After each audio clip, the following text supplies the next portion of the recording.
এতিয়া অসমলে দেশৰ প্ৰধানমন্ত্ৰী যিকোনো সময়ত আহি থাকে, আমি ভাল পাওঁ, বেয়া নাপাওঁ। অসমৰ মুখ্যমন্ত্ৰী এই তালিকাখন হাতত লৈয়ে থাকে।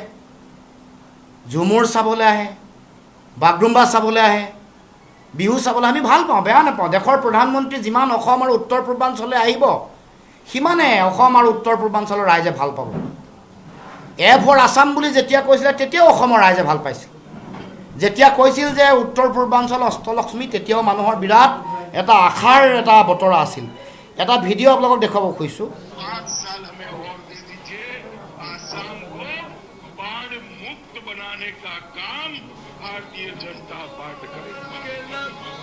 গতিকে এইটো আপোনালোকৰ গৃহমন্ত্ৰীৰ, দেশৰ গৃহমন্ত্ৰীৰ মন্তব্য শুনিলে 5 বছৰত বান সম্পূৰ্ণৰূপে মুক্ত কৰি দিব। তাৰ পাছত আপোনালোকক ক'ব খোজা কথা এইটোৱে, এই যে তেওঁলোকৰ এখন সংকল্প পত্ৰ, এনেকুৱা এটা এডভাৰটাইজমেণ্ট কৰিছিলে সংকল্প পত্ৰত, 18,000 কোটি টকা বিনিয়োগ কৰি অসমক বানমুক্ত কৰিব। 18,000 কোটিতকৈ বেছি বানমুক্ত অভিযান তেওঁলোকে আৰম্ভ কৰিব আৰু অসমক বানমুক্ত কৰিব।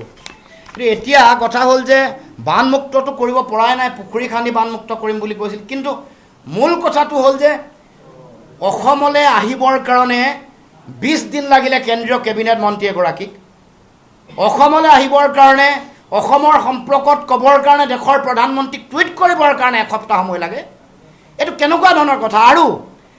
আৰু অসমৰ এই বান পৰিস্থিতিত ৰাইজে যেতিয়া পেকেজ বিচাৰিছে, আমাৰ পাব লগা পইচা দিবৰ কাৰণে ৰ'ব লগা হ'ল। আৰু এইখন যদি চাই দেখিব, ইয়াত অসমক SDRFৰ পইচা, আমাৰ পাব লগা পইচা 389.35 কোটি টকা দিছে। অথচ য'ত য'ত বানপানী হোৱা নাই আপুনি হিচাপ কৰি লওক। গুজৰাটক 500 কোটি টকা দিছে, উৰিষ্যাক 500 কোটি টকা দিছে, মহাৰাষ্ট্ৰক 500 কোটি টকা দিছে, য'ত এতিয়া বানপানী হোৱা নাই। কিন্তু আমাক পাব লগা পইচা, আমাক প্ৰপ'জ আছে, প্ৰপ'জেল দিছে, SDRFৰ প্ৰপ'জেল আপুনি চাব। ৰাজ্যিক দুৰ্যোগ সঁহাৰি পুঁজিৰ কাৰণে কেন্দ্ৰীয় চৰকাৰে আবণ্টন দি থোৱা ধন 2025-26 834.40 কোটি টকা। 2024-25তো যেতিয়া দিছিলে, তেতিয়া 795.20 কোটি টকা, তেতিয়াও 716 কোটি টকাহে তেওঁলোকে মুকলি কৰি দিছিলে।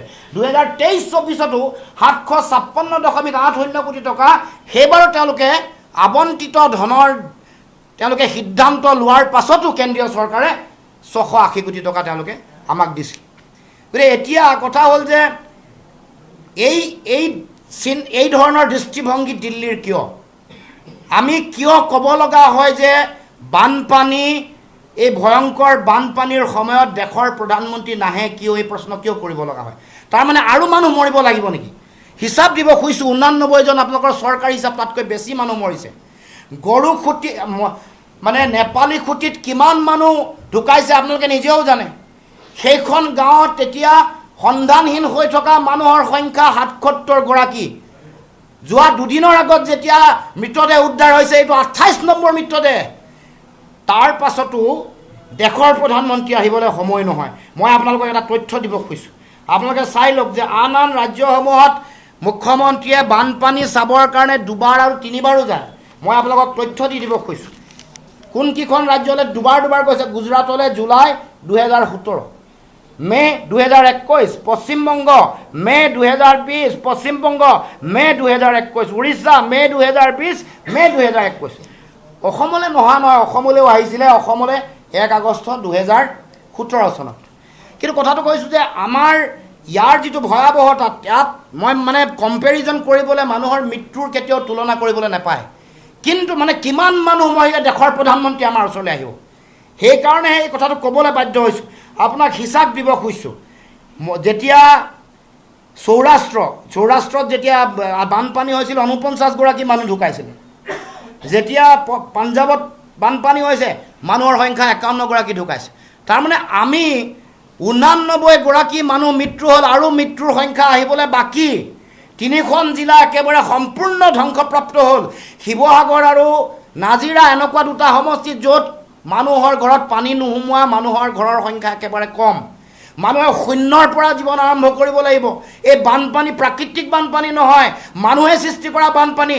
কয়লা চিণ্ডিকেট, শিলৰ চিণ্ডিকেট, মাটি তাত মাটি খানি 4 লেনযুক্ত পথত মাটি দিয়াৰ ফলত হোৱা বানপানী, সৃষ্টি হোৱা বানপানী।